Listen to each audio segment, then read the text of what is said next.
اعوذ باللہ من الشیطان الرجیم بسم اللہ الرحمن الرحیم۔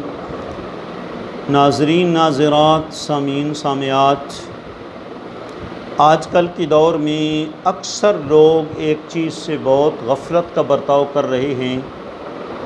بڑی بڑی علمی مجالس میں تقریر کرتے ہیں اور اس میں راوی کا نام ہی کوئی نہیں لیتے، سند ذکر ہی کوئی نہیں کرتے کہ یہ حدیث حضرت ابو ہریرہ رضی اللہ تعالیٰ عنہ نے روایت کی، یا حضرت انس بن مالک رضی اللہ تعالیٰ عنہ نے روایت کی، یا حضرت جابر بن عبداللہ، یا حضرت ام المومنین حضرت محبوب کائنات حضرت ام عائشہ صدیقہ رضی اللہ تعالیٰ عنہ نے روایت کی وغیرہ۔ اس چیز کو کوئی اہمیت ہی نہیں دی جا رہی، بلکہ بڑے بڑے لوگوں سے سنا ہے جب وہ حدیث بیان کرتے ہیں تو کہتے ہیں قال قال رسول اللہ صلی اللہ علیہ وسلم، حالانکہ پہلے نام لینا چاہیے۔ عن ابی ہریرہ رضی اللہ تعالیٰ عنہ قال قال رسول اللہ صلی اللہ علیہ وسلم، یا سمیعت فلاں جی۔ اس چیز کو بہت جو ہے وہ بالکل ختم کیا جا رہا ہے، حالانکہ یہ بہت اہم چیز ہے اور اس کا خیال رکھنا امت مسلمہ پر لازم ہے۔ یہ دیکھیں جامع ترمذی، سنن ترمذی کا جو صفحہ ہے وہ 230 ہے۔ امام محدث ابو عیسیٰ جو ہے وہ ترمذی لکھتے ہیں کہ امام ابن سیرین رحمۃ اللہ تعالیٰ علیہ فرمایا کرتے تھے کہ کان فی الزمن الاول لا یسألون عن الاسناد فلما وقعت الفتنة سألوا عن الاسناد ولكن یأخذوا حدیث اہل السنت ویدعوا حدیث اہل البدع۔ امام ابن سیرین فرماتے تھے کہ پہلے زمانے میں جو ہے اسناد کے متعلق نہیں پوچھا جاتا تھا، جب فتنے بپا ہونے لگے تو لوگوں نے سند کے بارے میں سوال کرنا شروع کیا تاکہ اہل سنت کی حدیثیں لے لیں اور بد مذہبوں کی روایات جو ہیں ان کو ترک کر دیں۔ تو لہٰذا سند جو ہے یہ ہونی چاہیے۔ اور ایک روایت میں یوں بھی ہے، کہ جو سند ہے یہ اسلام کا حصہ ہے۔ شرح مسند ابی حنیفہ ملا لقاری کی جو ہے اس کی جو ہے وہ صفحہ 6 پر ہے کہ الاسناد مطلوب فی الدین رغبت الیہ ائمۃ الشرع المتین وجعلوہ من خصائص امت محمد سید المرسلین۔ فرماتے ہیں کہ اسناد دین کے اندر مطلوب ہے اور ائمہ دین نے اس کی رغبت دلائی ہے، اور انہوں نے سند کو رسول اللہ صلی اللہ علیہ وسلم کی امت کا خاصہ قرار دیا ہے، بلکہ انہوں نے اسے رسول اعظام علیہ السلام کی سنت قرار دیا ہے جی۔ اور ایک روایت میں یہ ہے کہ امام ابو خاتم رازی لکھتے ہیں کہ لم یکن فی امت من الامم منذ خلق اللہ تعالی آدم جی۔ امام ابو خاتم رازی یہ المواہب لدنیا جو ہے اس کی دوسری جلد صفحہ 416 پر ہے کہ آپ لکھتے ہیں کہ جب سے اللہ تعالیٰ نے حضرت سیدنا آدم علیہ السلام کو پیدا فرمایا ہے تب سے کسی بھی امت نے رسول اعظام علیہ السلام کے آثار کو اس طرح جمع نہیں کیا جس طرح کہ اس امت محمدیہ نے بالاسناد جمع کیا ہے جی۔ اور جو مرقات شرح مشکات ہے اس میں یہ جو حدیث ہے الاسناد من الدین کہ حضور نے فرمایا سند جو ہے دین کا حصہ ہے، اس کے تحت علامہ امام ابو بکر اصفہانی فرماتے ہیں اللہ تعالیٰ نے امت محمدیہ کو 3 چیزیں خصوصی طور پر عطا فرمائی ہیں۔ نمبر 1 اسناد، نمبر 2 انساب، اور نمبر 3 جو ہے وہ اعراب۔ ارسال و عدال کے ساتھ سند کا سلسلہ بہت سے یہود میں گویا پایا جاتا ہے، مولا علی قاری فرماتے ہیں پایا جاتا ہے، لیکن وہ اپنی سند کو اخیر تک یعنی حضرت سیدنا موسیٰ علیہ السلام تک نہیں پہنچا سکتے، جس طرح کہ ہم اپنی سند کو رسول اللہ صلی اللہ تعالی علیہ وسلم تک پہنچاتے ہیں، بلکہ ان کے اور حضرت سیدنا موسیٰ علیہ السلام کے درمیان تقریباً 30 ادوار رہ جاتے ہیں، جو تقریباً 1500 سال کا دورانیہ بنتا ہے۔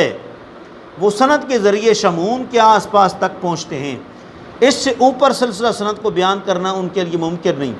اور نصارہ تو اس انداز سے صرف اور صرف تحریم طلاق ہی بیان کر سکتے ہیں، اور یہود و نصارہ میں جو ہے وہ کذاب اور جھوٹے راویوں کی بھرمار ہے جی۔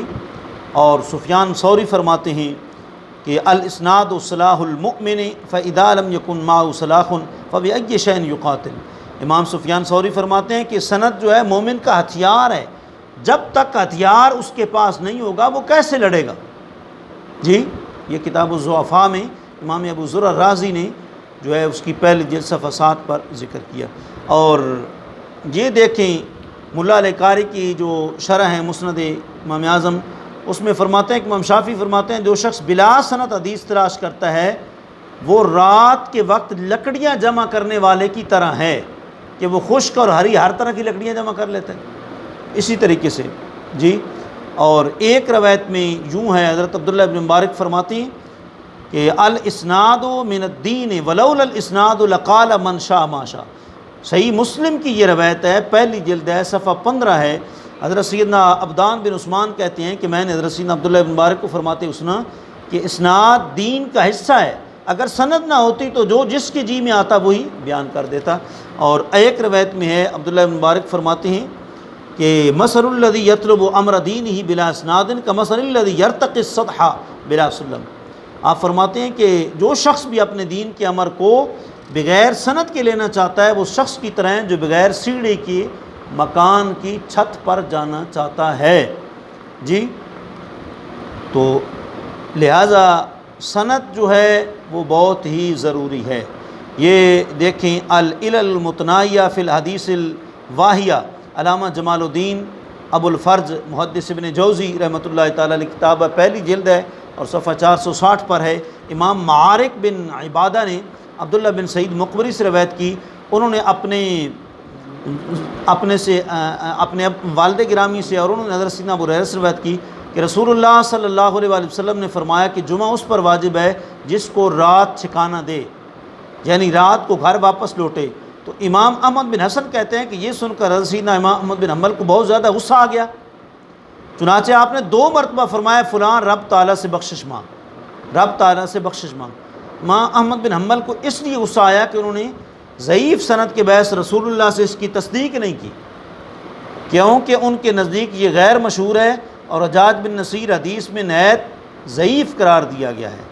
جی اور ایک روایت میں یوں بھی ہے بغیر سند کے حدیث روایت کرنے والے کو کہا گیا کہ وہ برباد ہو جائے۔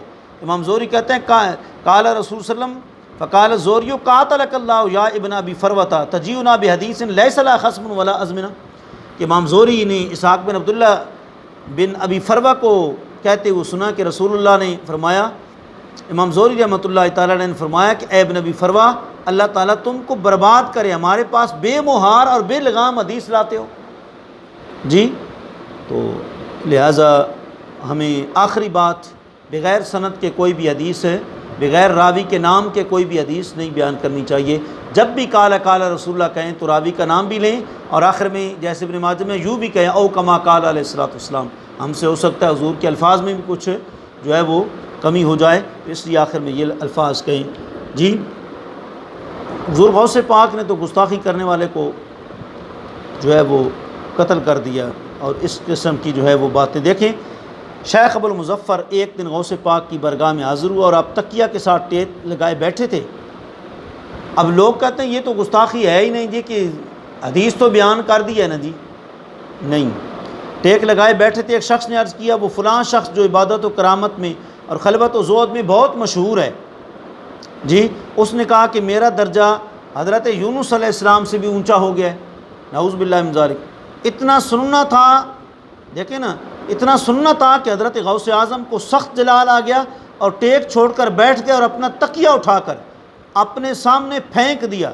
تو ہم نے اسی وقت اس شخص کو دیکھا تو مر چکا تھا اور اس کو کوئی مرض بھی نہیں تھا۔